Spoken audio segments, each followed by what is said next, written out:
This is Ankita host for today.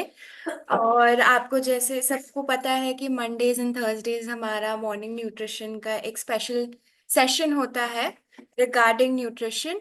And today we have a very special guest speaker and a health coach.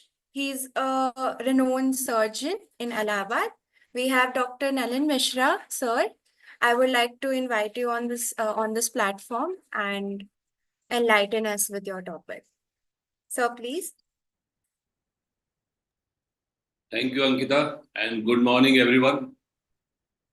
आज सुबह के हम लोग इस सेशन में जो हमारा लिसनिंग टुगेदर या जिसको हम मॉर्निंग मिरेकल भी कहते हैं, क्योंकि सुबह सुबह जब हम इस तरह की एक्टिविटी में इन्वॉल्व होते हैं तो हम जो भी काम कर रहे होते हैं हमारी लाइफ में मिरेकल्स होते हैं। तो इस सेशन में सबका स्वागत है। आज हम लोग स्वास्थ्य के, जैसा कि आप सबको पता है, सोमवार और बृहस्पतिवार हम स्वास्थ्य की कुछ बात करते हैं इस सेशन में। तो आज का जो दायित्व है वो मेरे ऊपर है और मैं आज आपसे बात करने वाला हूँ। एक बहुत ही इंटरेस्टिंग टॉपिक है, बहुत जरूरी भी है जिसको समझना, और वो है फैट। तो हम लोग आज फैट के बारे में बात करेंगे। जब आप ये शब्द सुनते हैं फैट, तो आपके मन में क्या विचार आता है? आपने सुना फैट तो इमेज क्या बनती है आपकी, या पिक्चर क्या बन के आती है? अगर आप में से कोई चैट में इसका जवाब देना चाहे तो वेलकम है। आपने एक शब्द सुना फैट, वो शब्द सुनते ही, जैसे कोई भी चीज हम सुनते हैं तो उसके बारे में एक पिक्चर जहन में आती है, दिमाग में एक पिक्चर आती है। यस, रेखा सोनी जी ने लिखा मोटापा, मीनाक्षी देवराली जी ने भी लिखा मोटापा।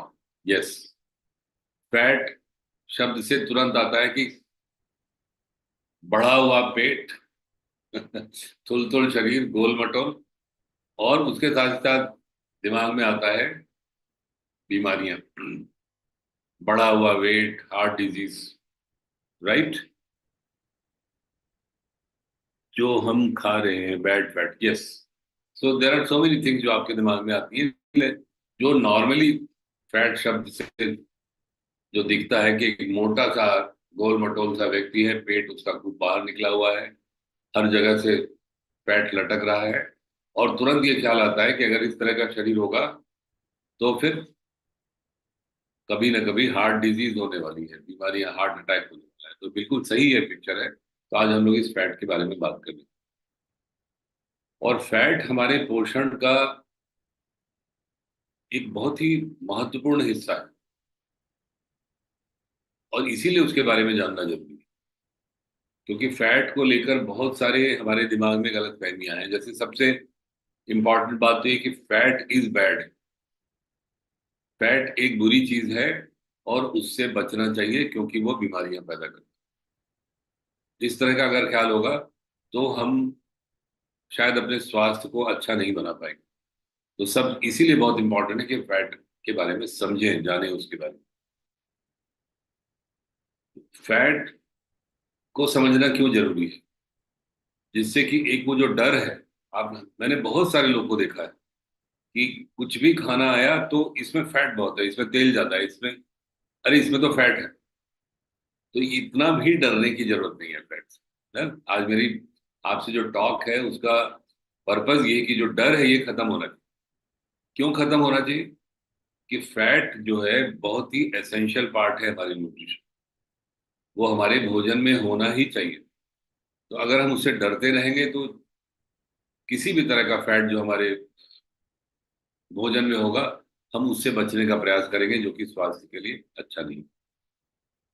तो जैसे मैंने कहा कि फैट जो है, it is an essential part of nutrition.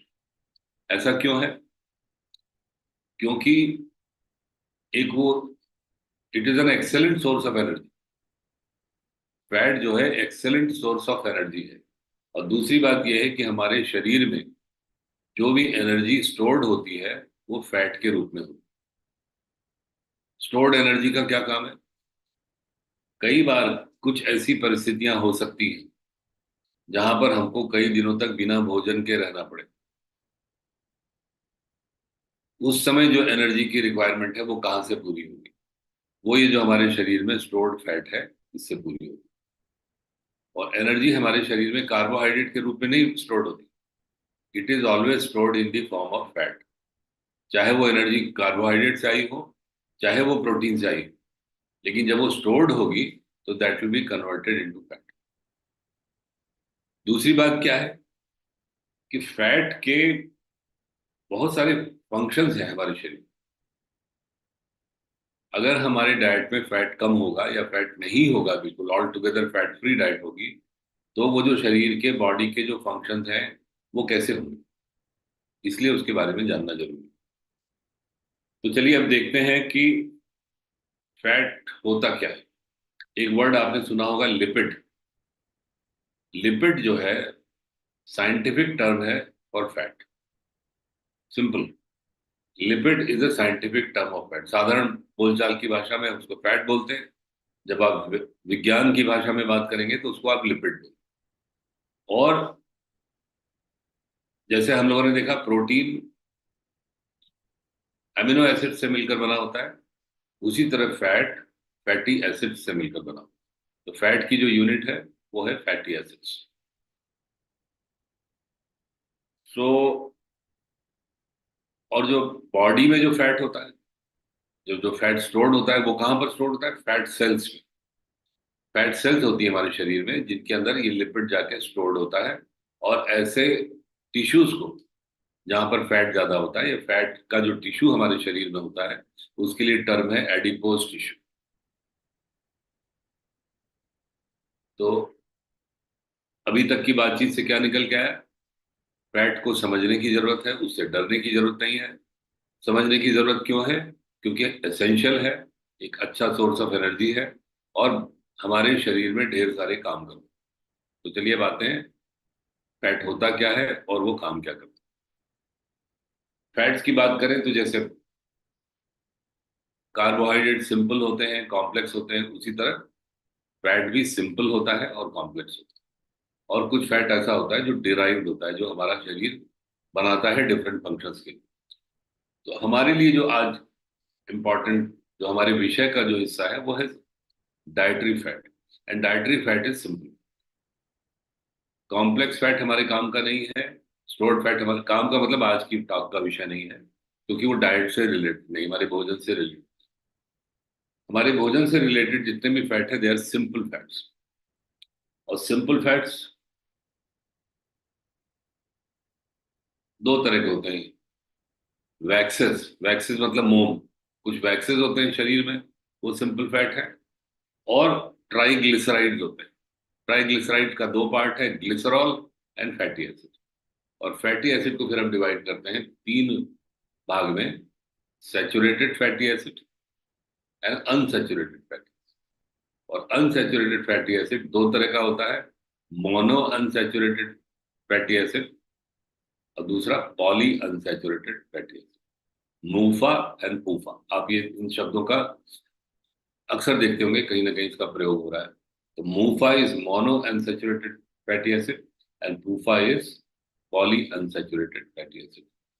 और हमारे लिए इंपॉर्टेंट ये जो डाइटरी फैट में, ये तीन तरह के फैट इंपॉर्टेंट है और इनके बारे में जानना जरूरी है: saturated fat, mono unsaturated fatty acid and poly unsaturated fatty acid. फिर इसमें कुछ इसके कुछ इसमें एक होता है hydrogenated fat and trans fat. अभी इसके ऊपर आएंगे, इसके ऊपर डिटेल में बात करेंगे। अभी आप केवल इतना जान लीजिए कि जो हमारे लिए इंपॉर्टेंट डाइटरी फैट जो है वो सिंपल फैट है। एंड सिंपल फैट में फैटी एसिड्स आते हैं। फैटी एसिड तीन तरह के हैं: saturated, mono unsaturated and poly unsaturated. और जो जिसके बारे में हम लोग अक्सर बात करते हैं अपने प्रोग्राम्स में, omega 3 fatty acid and omega 6 fatty acids. ये essential fatty acids, essential amino acids की भांति इनको भी शरीर को बाहर से लेना पड़ता है, क्योंकि शरीर इनको बना नहीं पाता। Omega 3 fatty acids and omega 6 fatty acids, they are essential fatty acids, और इनको हमें अपने भोजन में इंक्लूड करना ही पड़ता है। तो इतना हो गया अबाउट दीज फैट्स। चलिए, तो फंक्शंस ऑफ फैट। फैट काम क्या करता है?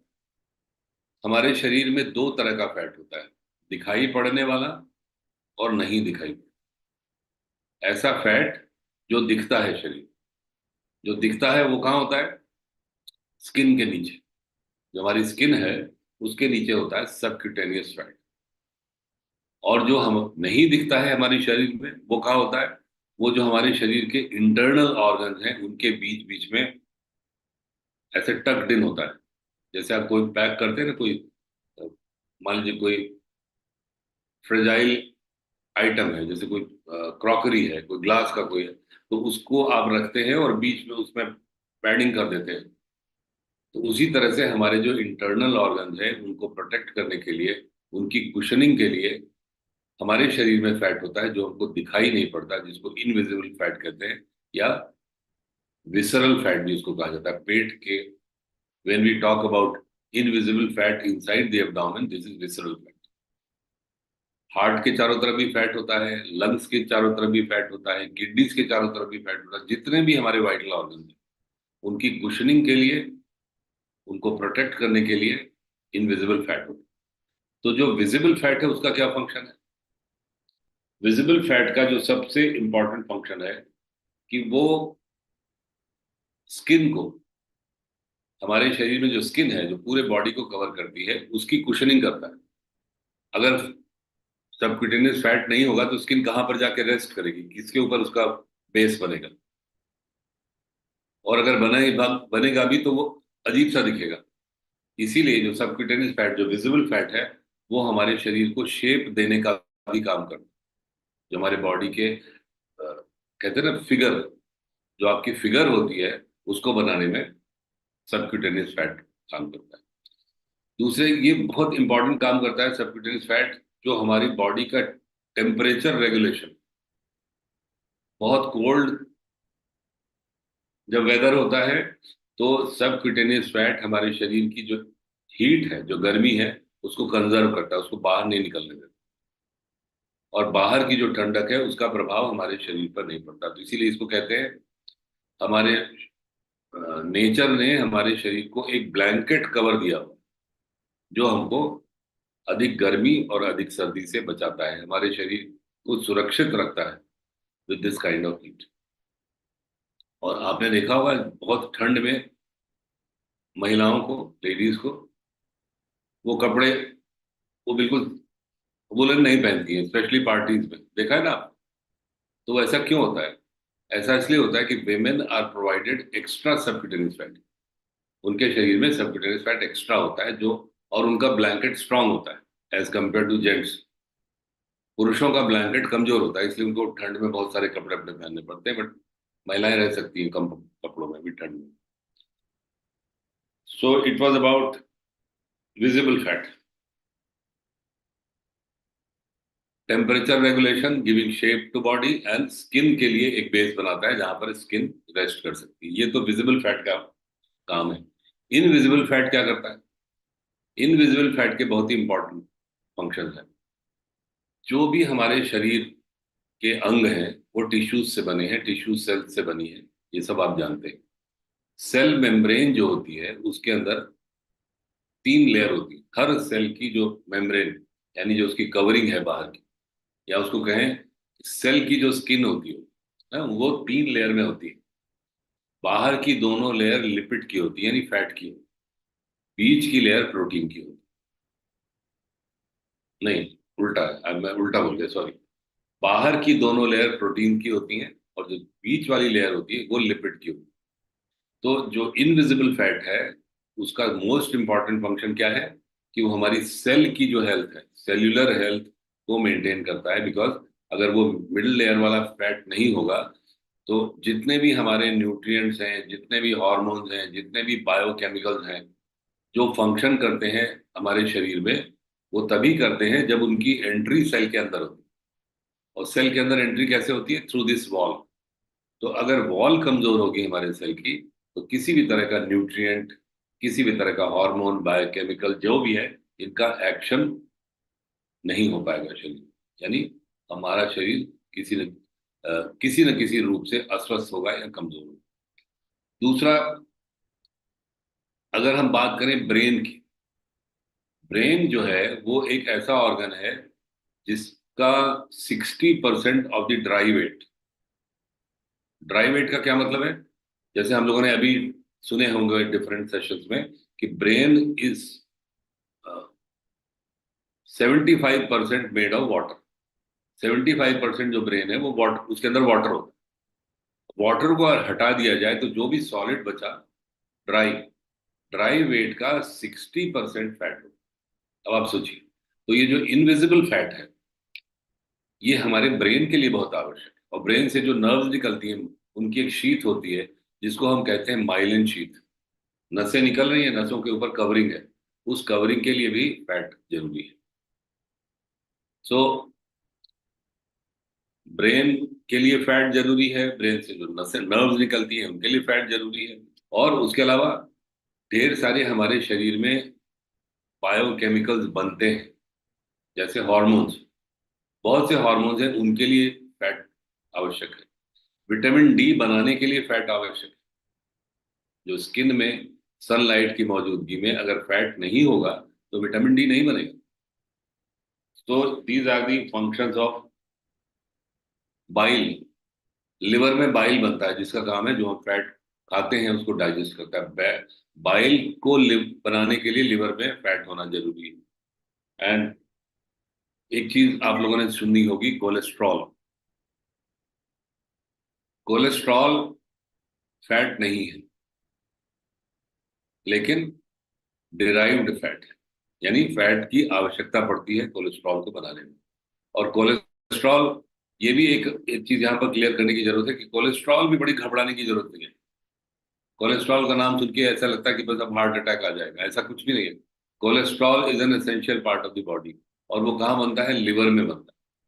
और लिवर में जब कोलेस्ट्रॉल बनता है तो उसको जगह जगह भेजा जाता है जहां जहां आवश्यक है। जैसे आपने देखा, हर जगह जो सेल है, सेल मेम्ब्रेन है, उसमें इसकी आवश्यकता पड़ती है। तो कोलेस्ट्रॉल को जब भेजना होता है, चूंकि वो वाटर सॉल्युबल नहीं होती, cholesterol is not water soluble, इसलिए उसको ब्लड के थ्रू भेजा नहीं जा सकता। तो वहां पर शरीर क्या करता है? वहां पर आवश्यकता होती है फैट की। फैट के साथ कंबाइन करके, फैटी एसिड के साथ कंबाइन कर लेते हैं, तो उसको बोलते हैं कोलेस्ट्रॉल के फॉर्मेशन में। जब कोलेस्ट्रॉल लिवर में बना तो उसको जगह जगह भेजने के लिए उसको फैट से कंबाइन किया जाता है, और उसके चारों तरफ एक प्रोटीन की कवरिंग हो जाती है। जब ये हो जाएगा तो फिर वो ब्लड में अच्छे से भागने लगेगा। तो इसको हम इसीलिए कहते हैं लाइपोप्रोटीन। लाइपो मतलब फैट है और उसकी कवरिंग है protein. And cholesterol are lipoprotein. तो ये बड़ा एक इंपॉर्टेंट फंक्शन है इनविजिबल फैट का। ऑल राइट, अब बढ़ते हैं आगे डाइटरी फैट के ऊपर। This was a little about theory about fat, कि फैट होता क्या है, कितने तरह का होता है, जिससे कि ये सारे जो टर्म्स आप सुनते रहते हैं ये आपके मन में क्लियर हो जाए। तो विटामिन डी बनाने में फैट की जरूरत पड़ती है, बाइल बनाने में पड़ती है, लाइपोप्रोटीन्स के लिए। This we have all talked. अब आते हैं हम लोग जो खाने वाला फैट है उसके बारे में बात करते हैं। खाने के लिए कौन सा फैट सबसे अच्छा है? This is the most important. तो ये कहा जाता है कि जो सैचुरेटेड फैट है वो खाने के लिए अच्छे नहीं होते, they are not good for health. और सैचुरेटेड फैट के सोर्सेज क्या है? Animal fat. एनिमल फैट का मतलब क्या है? जो मीट से आता है, गोश्त से आता है। जो नॉन वेजिटेरियन खाना जो खाते हैं उनके साथ जो फैट है वो सैचुरेटेड फैट है, and it is not good for health. मोटी मोटी बात। जो प्लांट से डिराइव्ड होता है फैट, वो अनसैचुरेटेड है, चाहे मोनो अनसैचुरेटेड हो चाहे पॉली अनसैचुरेटेड हो। खाने के लिए अच्छा जो होता है वो सैचुरेटेड फैट नहीं होता, बल्कि mono and poly unsaturated fatty acids ही अच्छे होते हैं। अब इसमें बहुत ज्यादा डिटेल में नहीं जाना है इसके, इतना जान लीजिए कि जितने भी ऑयल्स हैं उनमें मोनो अनसैचुरेटेड फैटी एसिड भी हैं, पॉली अनसैचुरेटेड फैटी एसिड भी हैं। तो ऐसा नहीं है कि अगर हम सोर्सेज की बात करें तो कोई सोर्स हम ऐसा बताएंगे जिससे आपको मूफा मिलेगा और पूफा नहीं मिलेगा, या कोई ऐसा सोर्स बताएं कि पूफा है उसमें मूफा नहीं है। हर in all kind of oil, all kind of fat are combined. अब हमको देखना है कि बेस्ट कौन सा है हमारे। तो बेस्ट फैट वो होता है जो poly unsaturated fatty, mono and poly unsaturated fatty acids are best. पर उसमें एक चीज ये देखनी है कि ओमेगा 3 फैटी एसिड्स और ओमेगा 6 फैटी एसिड जो एसेंशियल फैटी एसिड है, इनका एक प्रॉपर रेशियो होना चाहिए। And what is the proper ratio? 1:6 is the proper ratio of omega 3 and omega 6। लेकिन अभी हम लोगों ने जो वो प्रोग्राम देखा था न्यूट्रीलाइट लिव 360, उसके थ्रू जब हम गए तो वहां पर उन्होंने बताया कि 1:2 इज द रीसेंट, जो रीसेंट रिकमेंडेशन है वो ये है कि आपके डाइट में ओमेगा 3 और ओमेगा 6 1:2 के रेशियो में होना चाहिए। यानी अगर एक हिस्सा ओमेगा 3 है तो दो हिस्सा ओमेगा 6 होना चाहिए। For every part of omega 3 we must have two parts of omega 6। ये ऐसा क्यों है, वाई दिस रीसेंट रिकमेंडेशन? क्योंकि ओमेगा 3 फैटी एसिड जो है उसको कहा जाता है मिसिंग न्यूट्रिएंट। मिसिंग न्यूट्रिएंट का मतलब क्या है? जैसे आपने कुछ बीमारियां सुनी होंगी, तो दो तीन बीमारियों का नाम लेते हैं। एक है स्कर्वी जो विटामिन सी की डिफिशियंसी से होती है। एक है पेलाग्रा जो विटामिन B1 की डिफिशियंसी से होती है, विटामिन B2 की, नियसिन। और तीसरी एक बीमारी है बेरी बेरी जो राइबोफ्लेविन या विटामिन B1 की डिफिशियंसी से होती है। तो ये जो बीमारियां थी, हिस्ट्री में अगर जाएं तो ये जब बीमारियां थी तो जो मेडिकल वर्ल्ड था, जो डॉक्टरों की दुनिया थी, उसमें उनको पता नहीं था कि ये बीमारियां क्यों। एक्सीडेंटली पता चला कि ये ऐसा भोजन जब इनको दिया गया, एक विशेष प्रकार का जब भोजन दिया गया, तो वो बीमारियां दूर हो गई। जैसे बात करें स्कर्वी की, स्कर्वी की इलाज कैसे हुआ? कोलंबस के जो सह यात्री थे जो उनके साथ शिप में गए थे, वो सब लोग स्टोर करके ले जाते हैं अपना भोजन। बहुत दिनों तक जब सी में चलते रहते हैं तो जो फल और सब्जियां होती हैं वो धीरे धीरे धीरे धीरे बासी होने लगती, खत्म होने लगती। तो उनके जो साथ में कोलंबस के जो लोग थे उनको देखा गया कि उनके शरीर में जगह जगह क्रैक्स हो गए और वहां से ब्लीडिंग हो रही है। अब उसको, उसका जब ट्रीटमेंट किया गया तो उसका कोई ट्रीटमेंट कारगर नहीं हुआ। बट फाइनली जब उन लोग को हरे फल और सब्जियां मिले और जब उन्होंने उसको खाना शुरू किया तो लोगों ने सरप्राइजिंगली देखा कि वो ठीक होने लगे। फिर बाद में साइंटिस्ट ने रिसर्च किया, दे फाउंड कि जो फ्रूट्स एंड वेजिटेबल्स थे इनके अंदर विटामिन सी था, जिसकी कमी हो जाने से वो स्कर्वी हुई थी और उससे ये बीमारी हुई। उसी तरह पेलाग्रा या बेरी बेरी जो बीमारियां हैं, मैं कहना ये चाह रहा हूं कि बहुत सी बीमारियां ऐसी हैं आज की डेट में भी जिनके बारे में हमको पता नहीं है, और धीरे धीरे वो समझ में आ रहा है कि एक या दूसरे तरह की न्यूट्रिशनल डेफिशिएंसी के कारण हो रही है। हमारे भोजन में कुछ कमी है जिसकी वजह से हो रही है। तो जो ओमेगा 3 फैटी एसिड है, इसके ऊपर ढेर सारी रिसर्चेज हुई और बहुत सारे ऐसे सिम्टम कॉम्प्लेक्स हैं, ऐसे बहुत सारी बीमारियां तो नहीं कहेंगे क्योंकि बीमारियों के उसमें लेवल में नहीं आती, लेकिन जो तकलीफें हैं वो ओमेगा 3 देने से दूर हो रही। तो इसलिए जब ये रिसर्चेज हुई तो रिकमेंडेशन बढ़ गई 1:2। 1:2 इसलिए क्योंकि omega 3 is very very essential. और ओमेगा 3 फैटी एसिड की बात करें तो वो न केवल हमारे ब्रेन के लिए बल्कि हमारी बोन्स के लिए, हमारी जॉइंट्स के लिए, कोई ऐसा शरीर का अंग नहीं है जिसके लिए ओमेगा 3 जरूरी ना हो। इसलिए ओमेगा 3 फैटी एसिड पर जहां भी हेल्थ की बात होती है, ओमेगा 3 फैटी एसिड पर अ, इतनी बात की जाती है। तो ओमेगा 3 हमको मिलेगा कहाँ से? ओमेगा 3 फैटी एसिड मिलेगा हमको प्लांट से derived mono and poly unsaturated fatty acids, या मेरीन फिशेस, मछलियां जो हैं, स्पेशली ठंडे पानी में पाई जाने वाली मछलियां, they are a good source of omega 3 fatty acid. Omega 3 fatty acid plant से भी मिलता है, लेकिन जो उसके एक्टिव जो पार्ट होते हैं जिसको हम बोलते हैं EPA and DHA, eicosapentaenoic acid and docosahexaenoic acid, EPA and DHA, ये एक्टिव पार्ट हैं जो हमारे भोजन में होना चाहिए। तो जो प्लांट में जो फैटी एसिड होता है, ओमेगा 3 फैटी एसिड जो होता है, उसको कहते हैं अल्फा लिनोलेनिक एसिड। बॉडी उसको कन्वर्ट करती है ईपीए एंड डीएचए में। बहुत सी कंडीशंस ऐसी होती हैं जहां पर शरीर कन्वर्ट नहीं कर पाता है अच्छे से, गुड क्वांटिटी में कन्वर्ट नहीं कर पाता। कन्वर्ट करता जरूर है। जब भी हम प्लांट से कोई, जैसे फ्लैक्सीड अगर हम खा रहे हैं, तो उसके अंदर अल्फा लिनोलेनिक एसिड है, एएलए। जब हम उसको खाएंगे तो शरीर उसमें से ईपीए और डीएचए, कोसा pentanoic acid and docosahexaenoic acid बनाएगा। लेकिन कई बार बॉडी नहीं बना पाती है, जैसे प्रेगनेंसी में। प्रेगनेंसी में ये कन्वर्जन डेफिशिएंट हो जाता है। तो इसलिए हमको ओमेगा 3 फैटी एसिड लेना बहुत जरूरी है। और वी आर लकी, हम सब एमवे से एसोसिएटेड हैं, न्यूट्रलाइट से एसोसिएटेड हैं। हमारे पास एक बहुत ही एक्सेलेंट क्वालिटी का सप्लीमेंट अवेलेबल है जिसके अंदर ईपीए और डीएचए मौजूद है। और इसलिए वो बहुत आवश्यक है कि हम उसको जरूर लें, कम से कम।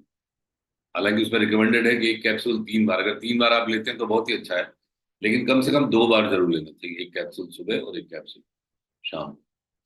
सो दिस वॉज अबाउट जो डाइटरी हमारा फैट है।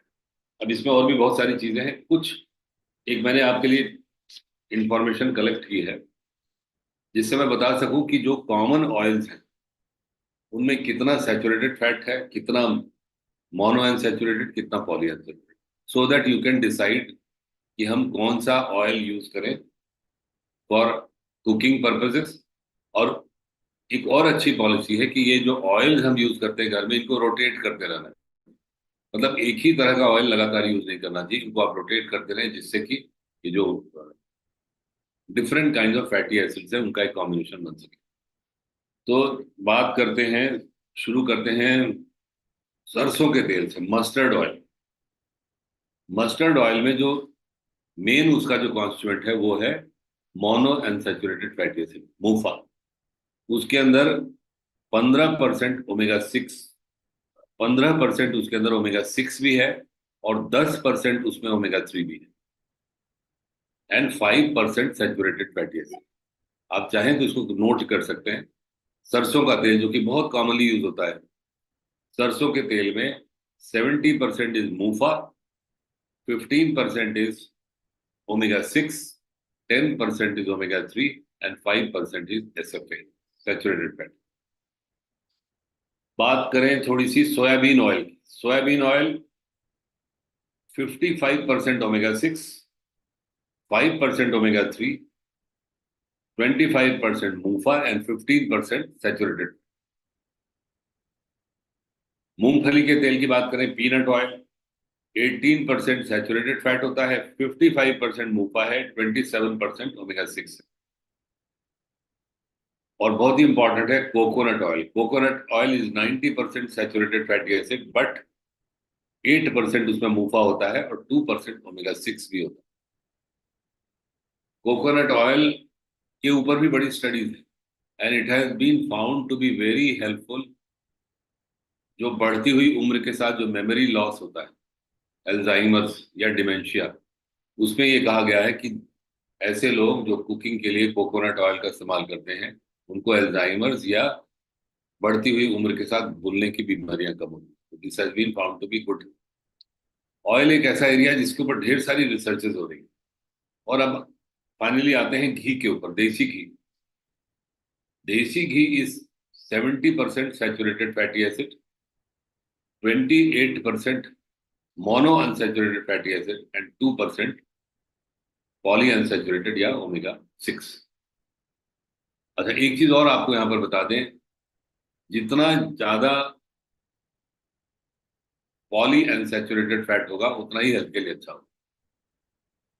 ओमेगा 3 जो है फैटी एसिड है, उसके अंदर पॉली अनसैचुरेटेड फैटी एसिड ज्यादा होते हैं, इतने, एज कंपेयर टू ओमेगा 6।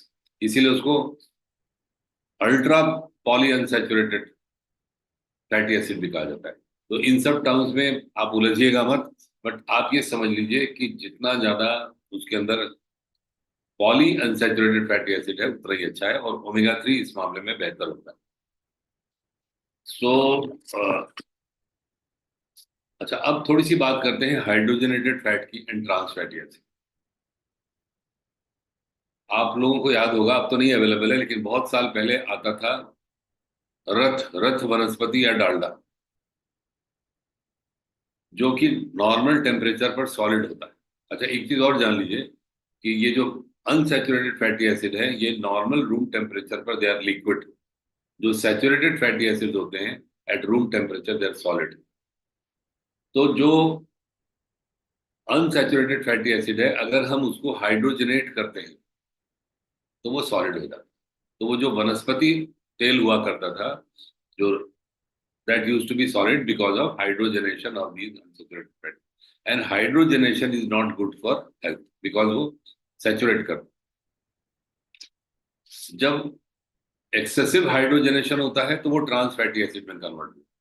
और ऐसा कब होता है? जब हम उस ऑयल को रीहीट करते हैं। किसी भी ऑयल को बार बार अगर हम रीहीट करेंगे तो that gets converted into trans fatty acids, and these trans fatty acids and hydrogenated fatty acids are bad for health। जब भी हम कोई सब ऑयल खरीदते हैं या कोई खाने का सामान खरीदते हैं तो हमको उसके अंदर ये देखना चाहिए, उसका लेवल चेक करना चाहिए कि उसके अंदर ट्रांस फैट कितना है, उसके अंदर hydrogenated fat, this is very very important. और अगर उसके अंदर है तो वो हमें नहीं लेना चाहिए। और जितने भी प्रोसेस्ड फूड हैं, जो कुकीज हैं, बिस्किट्स हैं, इन सब के अंदर ट्रांस फैट या हाइड्रोजनेटेड फैट यूज किया जाता है, बिकॉज वो उस फैट की शेल्फ लाइफ को बढ़ा देता है। लंबे समय तक अगर फैट ऑयल कोई रखा है और वो वैसा का वैसा बना हुआ है, इसका मतलब क्या है कि वो उसके अंदर हाइड्रोजनेटेड फैट ज्यादा है। जो नेचुरल जो ऑयल होगा, जैसे कोल्ड प्रेस्ड ऑयल होगा, तो जल्दी खराब हो जाता है। थोड़ी सी बात करें रिफाइनिंग की। रिफाइंड ऑयल इसलिए यूज करते हैं कि उसके अंदर जो इम्प्योरिटीज हैं वो खत्म हो। पर मेरा ये मानना है कि refined oil is not good for health. वो जो ऑयल में इम्प्योरिटी आएंगी भी, वो उतनी बुरी नहीं है जितना रिफाइनिंग का प्रोसेस हमारे स्वास्थ्य के लिए अच्छा है। तो इसीलिए कहते हैं कोल्ड प्रेस्ड ऑयल, आजकल मिलने लगा है कोल्ड प्रेस्ड ऑयल। और अगर किसी के घर में खेत है, सरसों उगाता है और उसका अपना कोल्हू है, वहां से वो तेल निकलता है, तो उससे अच्छा क्या हो सकता है। But this all has to be combined with omega 3, जिसके लिए हम सप्लीमेंट्स का यूज करते हैं। तो I think that's all about this. और फैट्स का एक अच्छे गुड फैट का जो सोर्स है, नट्स, नट्स भी है। इसीलिए कहते हैं कि a fistful of nuts every day is good for health. एक चीज और, कितना फैट लेना चाहिए? 20 ग्राम per day for women, 25 gram per day for main. Women को क्यों ज्यादा चाहिए, कम चाहिए? क्योंकि उनका ऑलरेडी होता है उनके पास स्टोर्ड। और दूसरा ये भी है कि जनरली अंडरस्टूड ये है कि मेन आर मोर एक्टिव, उनका बॉडी बहुत है, स्ट्रांग है, उनको ज्यादा फेस करना पड़ता है, तो उससे थोड़ा उन्हें ज्यादा चाहिए। 25 gram for main and 20 gram per day for women. और ये अच्छा खासा अमाउंट है। अगर आप सोचते हो कि फैट फ्री हमारे लिए अच्छा है, तो फैट फ्री अच्छा नहीं है, बल्कि judicious use of fat in the diet. अब फाइनली मैं थोड़ी सी बात करूंगा देसी घी के ऊपर, क्योंकि उसको बात किए बिना मेरा जो फैट के ऊपर कोई भी टॉक है वो कंप्लीट नहीं होगा।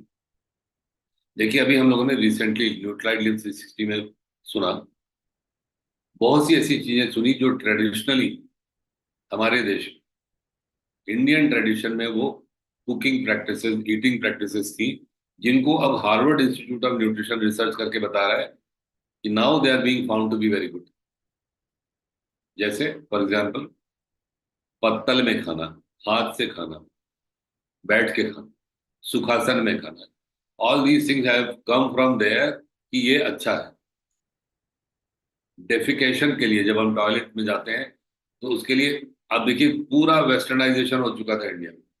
जहां देखो किसी के घर में जाओ तो शायद ही इंडियन स्टाइल का आपको कमोड मिलेगा, वहां सब जगह वेस्टर्न वेस्टर्न। अब जब सब जगह वेस्टर्न लग गया तो फिर वहां से एक खबर आ गई कि जो इंडियन स्टाइल ऑफ स्क्वैटिंग में जो स्क्वैट करके जो डेफिकेशन होता है, that is good for health, because वो आपके बावल को अच्छे से इवैक्यूएट करता है। और हमारी भी आदत पड़ चुकी है कि जो वहां से आता है उसी को हम ऑथेंटिक मान लेते हैं।